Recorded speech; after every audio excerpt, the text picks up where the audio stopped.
Okay, welcome to episode 4 of the podcast. I want to thank last week's listeners. I got some nice positive feedback from you guys, and I'm glad a lot of you enjoyed the episode. And I think it's super important to be transparent about your journey as a trader, especially if you're going to dole out advice.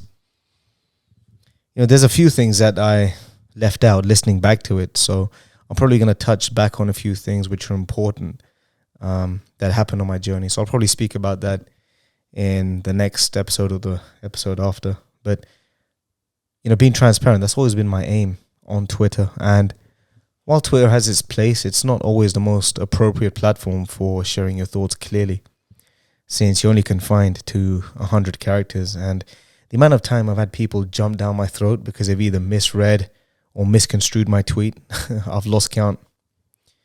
Now, often it's because people are stupid, which you can do nothing about. And other times, admittedly, my tweets have been a bit vague. And even if that is the case, if you don't know what I'm saying, it's okay to inquire further. It's not okay to assume and make an ass of yourself. For example, if I say, McDonald's have great burgers, people will be like, what are you trying to say? Burger King sucks? Or if I say, Messi's my favorite player, they'll be like, bullshit, Ronaldo's better. Or if I say, Bitcoin's falling, careful, you know, if you're buying the dip, they'll be like, what are you trying to say, paper hands? Just because you sold, stop telling people to sell. So much unnecessary confrontation happens because people don't use their brain. They can't be bothered to ask further questions, or they just choose to take things at face value. Often they do this unknowingly, but the worst people are those who already have it in for you and choose to see things that aren't there because it fits the narrative. It's called cognitive bias. If you don't like someone and you hear or see something that makes them look or sound bad, regardless of the context, it's only going to add fuel to the fire and confirm how you already felt about that person. And we're all guilty of doing this. But if you do find yourself guilty of doing it, it's important to be aware of it, take a step back, and look at the facts before you share your opinion. This is why I'm so averse to sharing opinions on things outside my domain on Twitter. There's so much fake news out there. I can't be bothered to decipher what's right from what's wrong. And if it's something that absolutely doesn't concern me, then I'll just ignore it. And if people ask me about it, I'll say I don't know. People aren't humble enough to admit they don't know. They always have to have an opinion on everything. It's okay not to have an opinion and say you don't know enough about it. In fact, people will respect you a lot more because when you do finally share your opinion, it's probably because you did your homework on the matter and you'll be taken more seriously. But if you're the kind of person who always has to give his 2 cents on every topic, people are less inclined to take you seriously. But far too many people will watch a 5-second clip or listen to some soundbite with no regard for context and say, you know what? I told you so. I was right about that guy. There's no such thing as common sense. Talking of common sense, I want to speak about the Joe Rogan Saga that's kind of breaking social media right now. Or at least it did last week. Now, I know I said I'd only talk about topics that are either related to me or trading, but since this is a podcast, it would only be appropriate to talk about the biggest podcaster on the planet, the king of podcasting, and a guy whose craft I really admire and learn a lot from, and that's Joe Rogan himself.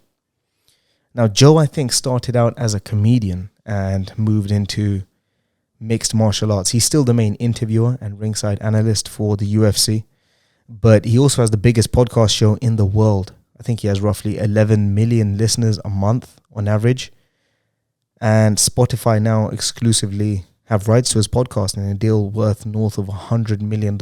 He still uploads clips of his interviews to YouTube, but Spotify have exclusive access. So, 11 million listeners a month. That's bigger than the biggest news networks on TV. So he is huge and very influential. And he started out just fooling around with friends with a microphone and a camera. And as his show evolved, he moved into interviewing fighters. And now it's really hard to typecast his guests into any sort of bracket, which the media is trying to do, by the way, and we'll come on to that in a bit. But he has guests from every single facet of every industry, from comedians, actors, sportsmen, obviously, musicians, scientists, doctors. And that's kind of the category which has sparked this whole frenzy that gripped the internet. Now, Joe is what you would call a curator, and he does it masterfully. In other words, he inquires and asks questions and is able to engage with anyone about anything. His aim is just to have cool conversations with cool guests. Unfortunately, however, he's been catching a lot of heat in the media for supposedly spreading misinformation on COVID, and the media are referencing two interviews in particular, one with Peter McCullough, who is one of the most published physicians in his field, and Dr. Robert Malone, who owns several patents on the vaccine technology. So these are heavyweights in their respective field and are perfectly qualified to share their opinion, which happens to differ from the mainstream narrative. Now, misinformation is the operative word, and I find it incredibly ironic that the media are accusing Joe of spreading misinformation when that's in fact what the media have been doing this whole pandemic. Apparently the claims he and his guests have made are unscientific, and now there's calls from the left to get him banned. But the COVID narrative, the science, they say, has been a constant shape-shifting process that's hard to keep up with. Things that were accepted as fact a short while ago have now come into question, and vice versa. Joe himself uploaded a video where he shares his confusion also. For example, 8 months ago, if you said you could catch and spread COVID after getting the vaccine, you'd be cancelled. Now it's accepted as fact. If you said masks don't work, you'd be cancelled. Now it's openly stated on the mainstream news. We were also told that a 2-week or 1 month lockdown would flatten the curve, and when the vaccine came out, things would go back to normal immediately. And 2 years later, they're now saying you need a second and third vaccine and you can still get sick and still spread it and so forth. So Joe's only guilty of having conversations with people whose opinion differ with the mainstream narrative, which, as we've already established, keeps changing. And he even apologized for if and when he gets things wrong. Can you remember the last time any major news outlet apologized for putting out a fake story? I won't hold my breath. Now, Spotify are caught in the crossfire of this Joe Rogan saga and are taking a lot of heat and have actually removed over 100 episodes of his show. Even some music artists, Neil Young and Joni Mitchell, I think, are threatening to pull their music off Spotify in a bid to have Joe removed.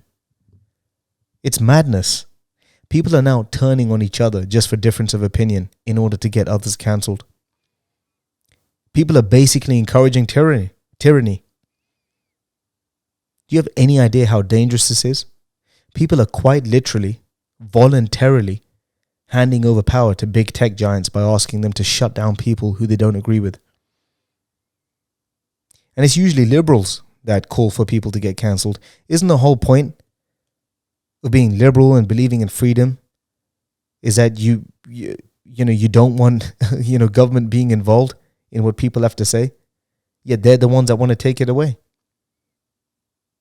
How did we ever get here? When did it ever become okay to have someone shut down and cancelled for sharing a difference of opinion on something that's not accepted as a fact? Now, don't get me wrong. There's genuinely a time and place for when people should get cancelled. For example, inciting violence. That's obvious grounds for immediate removal. But cancelling someone who you don't agree with or don't like? We live in the Western world. We live in the free world, supposedly. If you don't like what someone says, change the station. Don't follow them. But all the left want to do is cancel, boycott, smear, and end all dissent. There are some genuinely nasty people on social media that I disagree with, but I'm not going to say they should be cancelled. They have a right to their opinion, and you have a right not to follow them or block them. But cancelling someone for a difference of opinion sets a dangerous precedent for things to come. Because who's to say what's offensive? Everyone's threshold is different. What's offensive to you may not be offensive to me, and vice versa. In that case, everyone's in the firing line. We can all get cancelled. This isn't progressive, it's regressive, and it's the marks of a primitive society to view regression as progression. Now, this Joe Rogan saga has exposed a few things.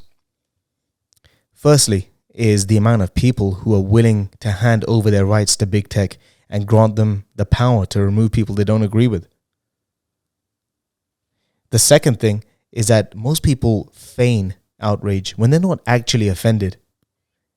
They're just using censorship as a political tool to weaken opposition. Let me give you an example. Joe Biden, the president of America, the supposed freedom-fighting, equality-loving champion of the left, has never once apologized for years of downright racist remarks and actions. Like when he said desegregation policies would cause his children to grow up in a racial jungle. He even used the N-word himself in a Senate hearing. I think the video is still on YouTube. He also once said, you can't even go into a 7-Eleven or Dunkin' Donuts without a slight Indian accent. He even once said Barack Obama is the first mainstream African American who is articulate, bright, clean, and nice looking guy. Now tell me, is anyone on the left outraged that the president, a man holding the highest office in the free world, has used racist rhetoric? Last time I checked, the president is a lot more powerful than a podcaster. But suddenly the word racist doesn't apply to one of their own. And I can give endless examples of racist rhetoric from the left, but how far do you want to go?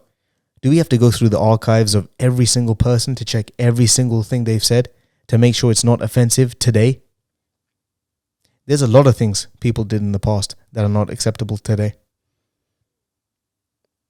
Mainstream media doesn't care about what's right or what's wrong. It's their job to garner attention and stir up division by any means necessary. Real journalism doesn't exist anymore. Before, journalists would take the time to study and examine the facts before reporting it. In today's age, especially with social media, it's no longer about what's true and accurate. It's about what gets the most attention, how fast can we put out the story that's going to get ratings. The mainstream media feeds off drama. If there was no drama, there'd be nothing to report. For years, Brexit dominated our headlines. They were acting like it's the end of the world. Now, when the COVID pandemic started, they found something else to latch onto. Now you don't hear a word about Brexit. When Donald Trump became president, suddenly everything became about race. The man couldn't do anything without causing a stir. Everything he did was sensationalized. Why? Because Trump news brings ratings. COVID brings ratings. Brexit brings ratings. War, murder, racism, any kind of negative news brings ratings. Just think about it. If it was all sunshine and rainbows, if everything was well and good, there'd be nothing to report. Nobody would watch the stations. Who's going to watch the news if everything's positive? People watch the news for drama, and society is to blame for the lazy fake journalism that goes on, because people, whether or not they like to admit it, have a morbid fascination with negative stories. Do you blame the drug addict or the drug dealer? Do you blame the gun or the one who pulls the trigger? Do you blame the fake news media or the ones tuning in? It works both ways. Drama attracts ratings. It doesn't matter if it's true or not. This is why I never watch the news. If you turn off your TV and go outside, you'll see most of this fantasy on the news doesn't exist in real life. So with this whole Joe Rogan saga, it's just a ploy from the left-wing media who've basically made up their mind that Joe Rogan's some racist, right-wing conspiracy theorist, and they're pulling out all stops, pulling out any video or soundbite regardless of context, so long as it fits the narrative. Somebody even took the time to cherry-pick out-of-context occasions where he said the N-word to prove he's racist. They're also pulling out out-of-context quotes he made during conversations about pedophilia to suggest he supports it. They're even running through the list of guests that he's had on his show to prove that he only has right-wing guests. They even labeled Russell Brand as right-wing since he's been a guest on the show on a few occasions. Now, even a stupid person knows Russell Brand's not right-wing, but like I said, it doesn't matter. They only care about how it fits the narrative. Now, obviously, it goes without saying, the N-word is a disgusting word. I don't think anyone should use it, but Joe apologized profusely for it and said how ashamed he was for using it, and he only used the word when it was in context. He wasn't using it as a racial slur. Now, Joe himself has never claimed to be left or right, but if you listen to his conversations long enough, he's more down the middle and more of a libertarian, where he believes in minimal government and freedom of expression. He's a fan of Bernie Sanders. He believes in rights for LGBTQ community. He believes in spending more government tax money on, improving housing for low-income people, and he's willing to pay more tax to do so. Doesn't sound very right-wing to me. But even if he was right-wing, I'm old enough to remember when there was no problem with leaning to the left or right politically, and we could all get along and agree to disagree. But in today's climate, it's used as a smearing campaign by labeling someone left or right. As soon as you label someone right-wing, it instantly insinuates that they're probably racist, homophobic, hate the poor, etc. Or if you're left-wing, you're a lazy, snowflake, social justice warrior. And this brings me to my third point, which is whatever politics touches, it destroys. And we live in a day and age where politics is spilled into just about every facet of our lives. Everything has become so highly politicized, from the vaccine to entertainment like comedy, movies, sports, sex, gender, race, religion, even the diet you consume. Everything has been tainted by politics.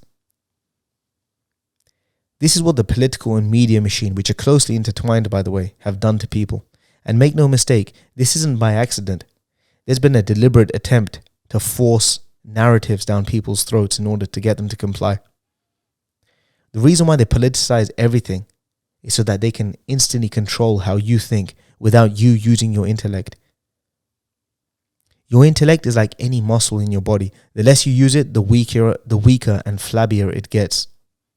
Most people are so used to be told what to do and what to think through government-controlled schools, media, organized religion, that they're scared to question anything. They've shut down that channel in their brain that rationalizes and questions things. But by questioning something, there's a chance that they could be wrong. And if they're wrong, they'll have to do something about it. And that's too much hassle for most people. They just shut up and comply and do as they're told. Schools never teach about entrepreneurship or expressing creative ability. Instead, it gears you for joining the workforce, being a cog in the wheel of some corporate machine so you can pay off your mortgage in 30 years, get married, have kids, don't bother chasing your dreams or freedom, celebrate birthdays at your work desk, enjoy a beer watching the game on Sunday and back to work Monday morning, pay your taxes, get your vaccine, don't drive a diesel car, don't eat meat. Global warming is your fault, while energy companies who plundered the planet lobby the government for millions. Get the vaccine, you will die a horrible death. You're responsible for killing others. Everything's racist. Don't misgender a person. Language is violence. We can go on and on and on, but I think you get the point I'm trying to make. All this brainwashing and conditioning has been hammered into people from a young age. Most people don't even realize they're slaves. They don't even know how to think for themselves because they've never done it before. There's a deliberate attempt to normalize slavery and cause division by having people fight with their neighbors over fabricated narratives whilst those in power go about their business. They've got us fighting each other over what gender and what pronoun you should refer to one another, a shape-shifting process in and of itself. They've got us fighting over what it means to be racist and how we can combat racism. They've got us fighting over Brexit, conservative versus liberals, black versus white, he versus she versus they, alpha versus beta. It's non-stop. Guys, what you need to understand is this, and what I'm about to tell you is so important. And you must understand this regardless of whether you care about politics or not, whether you're left, right, down the middle, whatever. But politics is an art. It's the art of saying the right thing in just the right way at just the right time. It's not about right or wrong. It's not even about helping you. In fact, it's the direct opposite. It's about keeping people divided, because division is what keeps you dumbed down. And squabbling with each other over things like race, gender, sexuality, it's all to keep you distracted while they go about their real business. Politics is just a revolving door between the left and right. Conservatives versus Labour, Democrats versus Republicans. It's a revolving door between actors and actresses, aka politicians, who talk out of both sides of the same mouth. They serve the same masters. Both parties serve the same media, same big tech companies, same big pharma companies, and the same military-industrial complex. Governments understand very well that if people understood the true reasons for the policies they take, most people wouldn't support it. Virtually no one in this world would choose to be governed the way they are unless government convinced you that it's for your own good. Politics is the art of deception. It's an art that recognizes the psychology of most humans in that they operate out of self-interest. the first thing anyone asks is, how can I benefit from this? This is why politicians aim to convince you that what's good for them is good for you. Vote for me, it's in your interest. Governments understand that self-interest is deeply embedded in most people's psyche. This is why they know that if they create enough fear-mongering, if they keep you divided and separate long enough, if they stop you from thinking for yourself, if they convince you that they're working for you, you'll do exactly as they say, like a puppet. And if you dare try and think for yourself, well, they'll let the media machine do their thing and try and get you cancelled. The whole point of a government is to act as a referee, to make sure everyone is playing by the rules, to preserve and protect. Somewhere down the line, they added the word provide. Now, government sees itself as the provider instead of the protector. That's why they have such a huge role in shaping society, as politics have spilled into literally everything in today's society. Movies, music, comedy, the news, sports, education, race, sex, religion. It's hard to watch or hear anything these days without some sort of political message being rammed down your throat. They're not even trying to be discreet anymore. Sports was one of the few things where we could put race, religion, gender, and everything aside and actually enjoy watching it together. Now you can't even watch football without some political, racial, or social justice cause being shoved in your face. Now I get it, sports is a huge platform that can be used to raise awareness about social issues. However, we've gone to the complete extreme. If you don't support or don't comment on it, then apparently you're a racist. If you don't take the knee, you're a racist. If you don't wear a certain colored armband or shoelace, you're a homophobe. There's this war that's supposedly being waged on racism in football.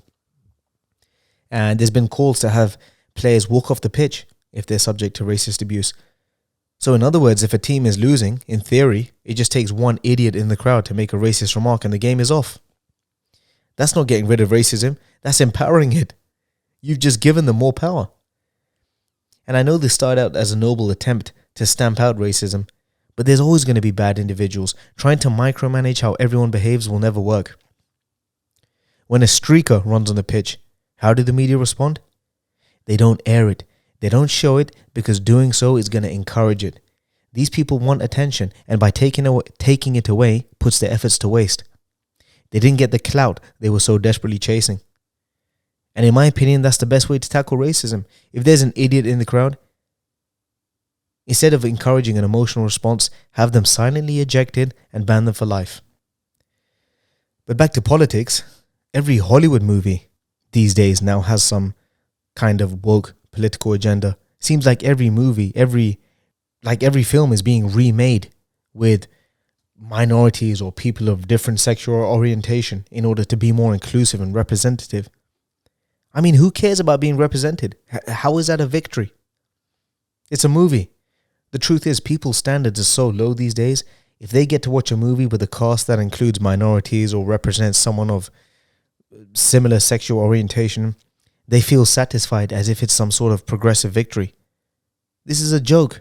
That's not a sign of progress. It's a cheap way of appeasing people while the real issues stay the same. Governments are still waging war. People are still poor. People are still dying of starvation. But hey, that new Marvel movie is representative, so I'm happy. This is the point I'm making. Politics is a shit show that spilled over into everything. It divides us and keeps us distracted over things that don't matter while the real issues aren't addressed. When I was younger, I used to get caught up in the hype of what's going on. I used to get needlessly dragged into debates, and then I grew up and realized, you know what, this is bullshit. I'm here worried and outraged about what that person said. Meanwhile, I haven't got my life in order. Now I don't care what's going on. I'm aware of what's happening, but I don't get caught up in it. Governments will always go from left to right, back and forth. But if you're a loser, you'll always be a loser. If you're a winner, you'll always be a winner. You'll find a way. No government or prime minister is going to change your situation. So instead of being distracted by what's happening on TV, get your life together. Nobody's going to do it for you. On social media, I'm very PG-12. And I do my best to avoid talking about politics, but in real life, I'm quite provocative. I know how hypersensitive people are about political and social issues, especially where I live, where most people are liberal. So I often deliberately play devil's advocate just to wind people up. Too many people take themselves way too seriously. They stand for all these woke causes, yet when it comes to the crunch, they've done absolutely nothing. They think wearing an armband is doing their bit, or they think changing their profile picture on social media shows support for their cause. You're not an activist. You're a bullshit artist. You're someone who feigns outrage. You're someone who hasn't lifted a finger to fight for a cause you believe in. And worse yet, you haven't even got your own personal affairs in order. Too many people waste far too much time concerning themselves with things that don't concern them and want to get others cancelled for disagreeing. It's crazy. But the thing is, it's okay to disagree. We don't have to agree on social political issues. We don't have to agree on higher tax or lower tax. We don't have to agree on whether or not you should or shouldn't take the vaccine. You should be able to decide what's right for you. You should be allowed to think for yourself. Do your own homework, look at the facts, and come to your own conclusion on things. If you blindly trust the powers that be, whether that's government, news outlets, social media, influencers, and borrow their opinions as your own, you're bound to be led astray. They all have their own agenda. And if you haven't taken the time to understanding something, it's okay to admit you don't know. That way people will take you a lot more seriously when you do give your opinion. And for God's sake, whatever your stance is on something, don't call for someone else to get cancelled for not agreeing with you. One of the privileges of living in a free society is the right to express yourself as you wish. And if you do want others to get cancelled, don't be surprised when the tables turn and you're in the firing line one day. So that's my thoughts. I think it's something important that I want to speak about. I don't really want to talk about politics and what's going on in politics too often. So I'm speaking generally as to how I feel about politics as opposed to what's actually happening, and why I think we're in a bad place politically, socially.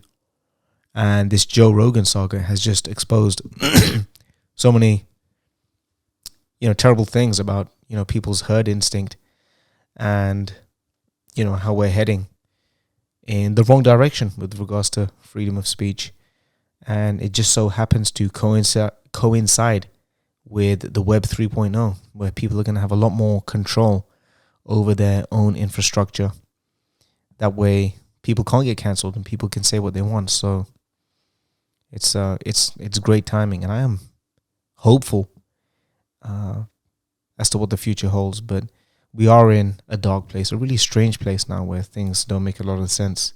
So yeah, it's so important that you don't fall down that rabbit hole of letting others have control and have influence over what you hear and say and do. But yeah, that's my thoughts. I think I'll wrap this up here. Let me know what you guys think. As usual, don't forget to comment, like, share, subscribe, all that good stuff. Let me know what you think. I read and reply to your comments. And in the next episode, I'm gonna, like I said, I'll consider doing a part 2 on my Betfair story. And I'm also gonna do a preview on the Amir Khan and Kell Brook fight, which I'm really looking forward to this weekend. So let me know what you guys think, and I'll see you soon. Take care. Bye.